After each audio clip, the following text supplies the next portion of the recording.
శ్రోతలందరికీ నా నమస్కారం. కథా ప్రయాణానికి స్వాగతం. నేను మీ అనసూయ. ఈ శుక్రవారం నాడు మరో మంచి కథను మీకు పరిచయం చేయబోతున్నాను.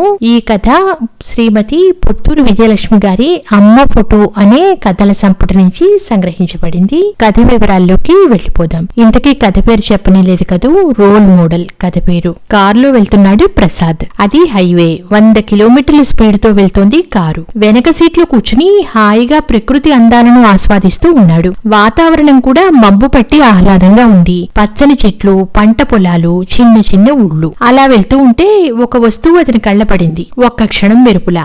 ఆ విషయం మైండ్ లో రిజిస్టర్ అవడానికి ఓ 1 నిమిషం పట్టింది. ఆపు ఆపు, కారాపు అని కేక పెట్టాడు. అదిరిపడ్డాడు డ్రైవర్. ఏం జరుగుతుందో జీర్ణించుకోవడానికి అతనికి ఓ 1 నిమిషం పట్టింది. సడన్ బ్రేక్ వేస్తే కారు ఎగిరిపడుతుంది కాబట్టి కాస్త మెల్లిగా కంట్రోల్ చేస్తూ పక్కకి తీసి ఆపాడు. అందుకు ఓ నిమిషం పట్టింది. కారు ఆపాక షాక్ నుండి తేరుకోవడానికి ఓ 5 నిమిషాలు పట్టింది. ఏమిటి సార్, ఏమైంది? అయినా ముందు చెప్పకుండా అలా సడన్ గా ఆపమని కేకలు పెడితే డేంజర్ కదా. నేను అనుభవం ఉన్నవాడిని కాబట్టి సరిపోయింది. కానీ ఏ కుర్రకుంకో అయితే మీ అరుపుకి భయపడి స్టీరింగ్ వదిలేసేవాడు. సారీ అన్నాడు ప్రసాద్. సరే, ఇంతకీ ఎందుకు అరిచారు?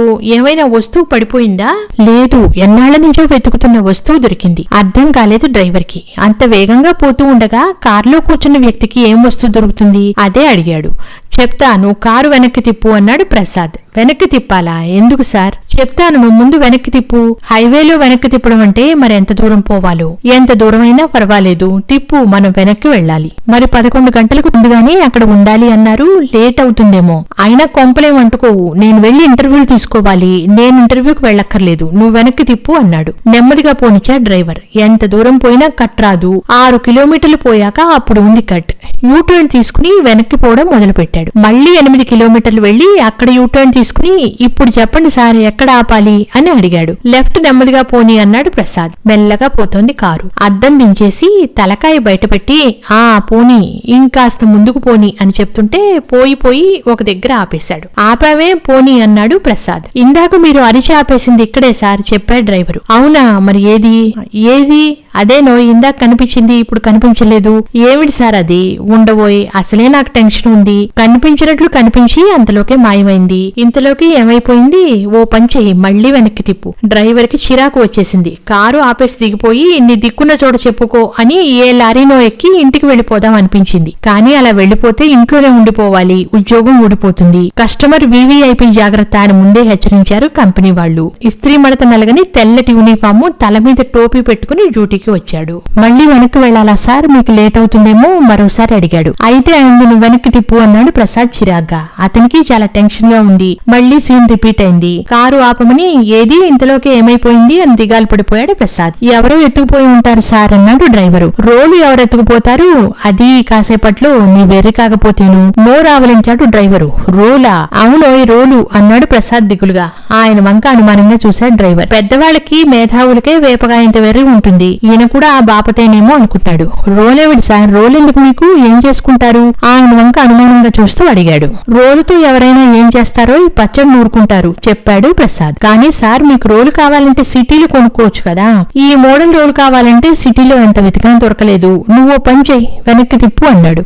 ఏడుపు ఒకటే తక్కువ డ్రైవర్ కి. పొద్దునే లేచి ఎవరి మొహం చూశాను, ఈ మెంటల్ కేసు దొరికాడు అనుకున్నాడు. సార్, మీరు సరేనంటే ఒక పని చేద్దాం, దిగి నడుచుకుంటూ వెళ్లి చూద్దాం, కనిపిస్తుందేమో అని సలహా ఇచ్చాడు. లేకపోతే ఎంతసేపు ఇలా ప్రదక్షిణం చేయటం అనే భయం కూడా వేసింది. అవును, ఈ మంచి ఆలోచన అన్నాడు ప్రసాద్. ఇద్దరు కారు పక్కగా ఆపి బయలుదేరారు. జాగ్రత్తగా చూసుకుంటూ వెళ్తూ ఆగిపోయాడు ప్రసాద్. అదో అదే సంగతి, రోలు మీద గళ్లలుండి వాడు కూర్చున్నాడు, అందుకే కనిపించలేదు అన్నాడు సంతోషంగా. అదో చిన్న ఊరు. ఊరంతా రోడ్డు పక్కనే ఉంది. ఓ చిన్న ఇల్లు, దాని ముందు కాస్త ఖాళీ స్థలం, అందులో ఓ రోలు, దాని మీద ఓ మనిషి కూర్చుని బీడీ కాలుస్తున్నాడు. ఇదిగో నువ్వు అతన్ని పిలిచి ఆ రోలు మనకు కావాలని చెప్పి తీసుకురా అన్నాడు ప్రసాద్. తెల్లపోయా డ్రైవర్. వాళ్ళ రోలు ఎందుకిస్తాడు? ఊరికే వద్దులే, దాని ధర ఇచ్చేద్దాం, దాంతో ఇంకో రోలు కొనుక్కుంటారు, మనమే కొత్తది కొనుక్కోవచ్చు కదా సార్. ఈ మోడల్ రోల్ కోసం ఎంత వెతికినా దొరకలేదు మొర్రు అంటుంటే అర్థం కావటం లేదా నీకు? తన ఇంటి ఎదురుగా ఓ నీలం సూట్ అయినా తెల్ల డ్రెస్ అయినా ఏదో మాట్లాడుకోవటం చూసి కాస్త భయంగా లేచి వచ్చాడు ఆ లుంగి అతని పేరు మంగపతి. నమస్కారం పెట్టాడు.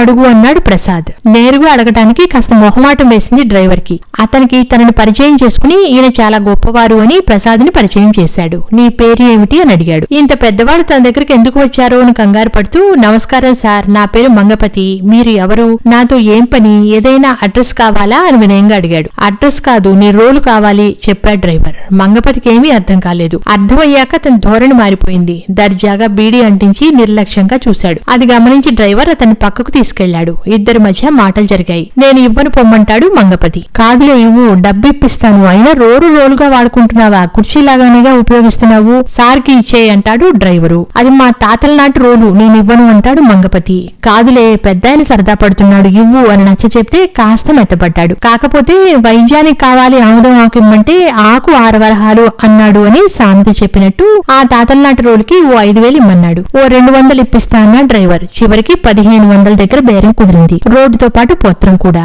ఆ విషయం తెలుసుకుని చాలా సంతోషించాడు ప్రసాద్. ఆనందంతో పర్సు తీసి డబ్బు ఇచ్చేసి భూకైలా సినిమాలో రావణాసురుడిలాగా రోలును ఎత్తుకోబోతుంటే డ్రైవర్ వారించాడు. మీరాగండి సార్, నేను కారు తీసుకుని వస్తాను అని వెళ్లి కారు తీసుకుని వచ్చాడు. బూట్ ఓపెన్ చేసి అందులో రోలు ఎక్కించారు. పొత్రం కూడా పక్కన పెట్టారు. మూసైపోతుంటే ఆగాగు అని ఫోన్లో ఫోటోలు తీసుకున్నాడు ప్రసాద్. మంగపతికి బీడీలు కొనుక్కోమని ఓ 200 ఇచ్చాడు. ఇదిగోనోయని ఓ 500 నోటు డ్రైవర్ చేతుల్లో పెట్టాడు. అతను వద్దు వద్దు అన్నా వినలేదు. ఆయన మొహం విజయ గర్వంతో వెలిగిపోతోంది. కారులో ఎక్కగానే మొదలు పెట్టాడు ప్రసాద్. దొరకదేమో అని నిరాశపడ్డాను, మొత్తానికి దొరికింది అన్నాడు ఆనందంగా.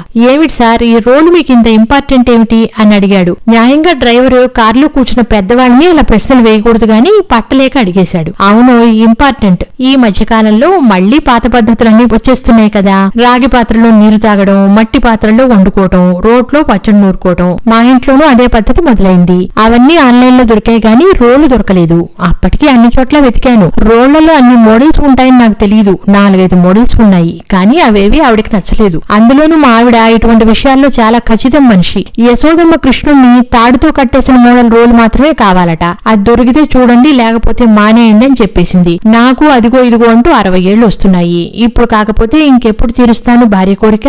అయినా తను వజ్రవైఢూర్యాలు అడిగిందా, మణిమాణిక్యాలు అడిగిందా, ఆఫ్టర్ తను కావాలనుకున్న మోడల్ రోల్ అడిగింది. అది తన కోసం కాదు, నాకు పచ్చడి నూరు పెట్టడానికి. మొత్తానికి దొరికింది. ఫోటో పెడితే ఎంత సంబరపడిపోయిందో. ఏమిటో ఎంత పెద్ద ఉద్యోగం చేస్తున్నా, ఎంత సంపాదిస్తున్నా కలగని తృప్తి భార్య కోరిక తీరిస్తే కలుగుతుంది అన్నాడు ప్రసాద్. అప్పటిదాకా ఆయన పట్ల ఉన్న తేలిక భావం పోయి ఎనలేని గౌరవం కలిగింది డ్రైవర్ కి. ఈయన కారణంగా నేను ఓ పాఠం నేర్చుకున్నాను. తనకు కావాల్సిన మోడల్ రోల్ ఈయనకు దొరికితే నాకు ఒక రోల్ మోడల్ దొరికాడు అనుకున్నాడు. విన్నారుగా ఈ పొత్తూరు విజయలక్ష్మి గారి రోల్ మోడల్ అనే సరదా కథను. వచ్చే వారం మరో మంచి కథతో మీ ముందుంటాను. అంతవరకు సెలవు, నమస్కారం, ఉంటాను.